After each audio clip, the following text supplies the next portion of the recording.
ఈవాంక తోక పట్టుకొని తిరిగినటువంటి గత బీఆర్ఎస్ నాయకుడు మరి వాళ్ళు వచ్చినప్పుడు ఈవాంక ఆ వంకలు వచ్చినప్పుడు మీరు ఎలాంటి సంస్కృతిని సాంప్రదాయాన్ని పాటించారో ఒకసారి గుండెల మీద చేసుకొని చెప్పాలి.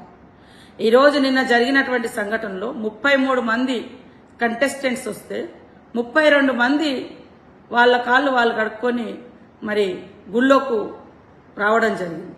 ఇవాళ మన ఇళ్లలోకి కానీ గుళ్ళల్లోకి కానీ ఎవరైనా వచ్చినప్పుడు కాళ్ళను శుభ్రం చేసుకొని రావడం మన సాంప్రదాయం. ముఖ్యంగా గిరిజన ప్రాంతాల్లో మరి కాళ్లకు నీళ్లు ఇవ్వడం, కాళ్ళు కడుక్కున్నాక ఇళ్లలోకి రావడం మా సాంప్రదాయం. ఆ సాంప్రదాయాన్ని మేము పాటించడం జరిగింది. అందులో ఒక్క అమ్మాయి ఎవరో ఆమె ఈవెంట్ మేనేజ్మెంట్ నుంచి వచ్చినటువంటి ఒక అమ్మాయి కాళ్లకు నీళ్లు పోసి ఏదో చేస్తే అది తెలంగాణ ప్రభుత్వమే చేసిందని మొత్తం ప్రభుత్వాన్ని నిస్సిగ్గుగా అబద్దాలను వాడుకుంటా ఉన్నారు. అక్కడ ప్రభుత్వము వాళ్ళ కాళ్లకు నీళ్లు ఇవ్వడము, కాళ్ళు కడుక్కున్నాక తుడుచుకొని రావడం. ఎందుకంటే అదంతా టెంపుల్ ప్రెమిసెస్ కాబట్టి మరి అంత 33 మంది బయట కాళ్ళు కడుక్కుంటే నీళ్లు వరదై పారుతాయని ఎవరి ప్లేట్ వాళ్లకు, ఎవరి చెంబు వాళ్లకు, ఎవరి టవల్ వాళ్ళకి ఇవ్వడం జరిగింది. అందరూ ప్రేక్షకులకు అందరికీ, తెలంగాణ సమాజానికి అందరూ చెప్తుంది, తెలంగాణ ప్రభుత్వం కాళ్ళు కడిగిస్తే 33 మంది కడిగియాలి కదా. ఒక్క అమ్మాయి ఏదో ఈవెంట్ మేనేజ్మెంట్ నుంచి వచ్చిన అమ్మాయి ఆమె స్వతహాగా ఆ చెంబుతో నీళ్లు పోయడమో ఇంకోటి ఏదో చేస్తే అది ప్రభుత్వం మీద అంటగట్టడం సిగ్గనిపించట్లే మీకు? ఈరోజు మీరు ఈ వంక తోకలు పట్టుకున్నప్పుడు గాని, మీ కవితమ్మ కాళ్ల కాడ కలెక్టర్ను కూర్చోబెట్టుకున్నప్పుడు గాని, మీ కేసీఆర్ గారు కలెక్టర్లతో కాళ్ళు మొక్కించుకోవడం గాని, అదే కదా మీ దురహంకారము. ఆ దురహంకారాలకు వ్యతిరేకంగానే మేము పోరాడినము. ఈ తెలంగాణ పోరాటం చేసింది ఆ దురహంకారం. ఇప్పుడు మీకు అధికారం పోయిన తర్వాత ఆత్మీయతను, ఆలింగనాన్ని, ప్రేమను కూడా మరి ఏదో తెలంగాణ సెంటిమెంట్ను అడ్డం పెట్టుకొని మీరు తెలంగాణను తాకట్టు పెట్టిరని, తెలంగాణను ఇంకేదో చేసిరని, తెలంగాణ గౌరవం గురించి, తెలంగాణ ఆత్మగౌరవం గురించి మాట్లాడే నైతిక అర్హత మీకుందా? తెలంగాణ పేరెత్తే నైతిక అర్హత మీకుందా? తెలంగాణ పార్టీ పేరే మీ అధికారం కోసం దేశవ్యాప్తంగా మీ అధికారాన్ని విస్తరింపజేయాలనే మరి లక్ష్యంతో తెలంగాణ పేరే లేకుండా మీ పార్టీలో తీసేసుకున్న గనులు మీరు.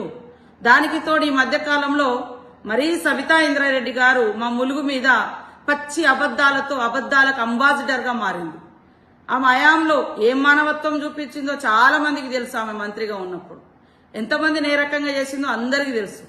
ఇవాళ వాస్తవాలు మాట్లాడు, అబద్దాలు మాట్లాడే 33 మంది ఆడ కంటెస్టెంట్స్ లైన్ లో కూర్చున్నారు, ఎవరి కాళ్ళు వాళ్ళు కడుక్కున్నారు. వచ్చినటువంటి అమ్మాయి తను అత్యుత్సాహంతో ఆమె చేసిన పనికి ప్రభుత్వం అనడానికి సిగ్గనిపించట్లే మీకు? ప్రభుత్వం చేసిందా? మీరు ఎంతో మంది సినిమా యాక్టర్లతోటి, ఆ యాక్టర్లు, ఈ యాక్టర్లు, ఈ వెంకలు, ఆ వెంకలు, ఆ వంకలు, ఈ వెంకలతోటి వాళ్ళ కోసం హైదరాబాద్ నంతా ఏదోదో చేసినప్పుడు గుర్తుకు రాలే మీకు తెలంగాణ ఆత్మగౌరవం? ఈరోజు తప్పుడు మాటలు బంద్ చేయండి. ప్రజలు ఎవరు కూడా ఊరుకోరు. కాబట్టి సబితమ్మ అబద్దాలకు అంబాసిడర్ గా మారకు. తెలంగాణ ప్రభుత్వం ఎవరి కాళ్ళు కడిగడానికి సిద్ధంగా లేదు.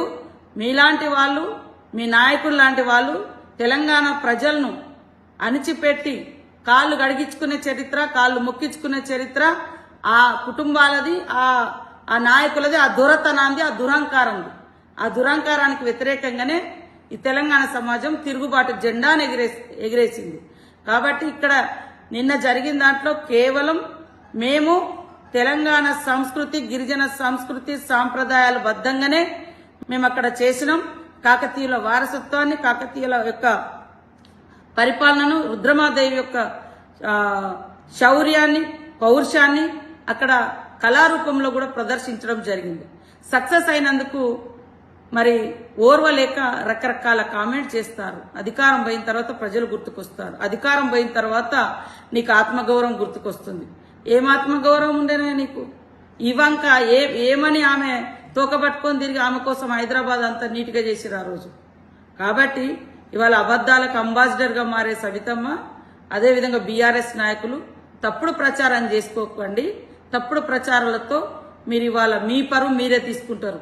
32 మళ్ళీ చెప్తున్నా, 33 మందిలో ఒక అమ్మాయి, ఆమె కూడా ఆ ఈవెంట్ మేనేజ్మెంట్ నుంచి వచ్చినటువంటి అమ్మాయి, ఆమె అత్యుత్సాహంగా చేసింది తప్ప ప్రభుత్వం ఎక్కడా చేయలేదు.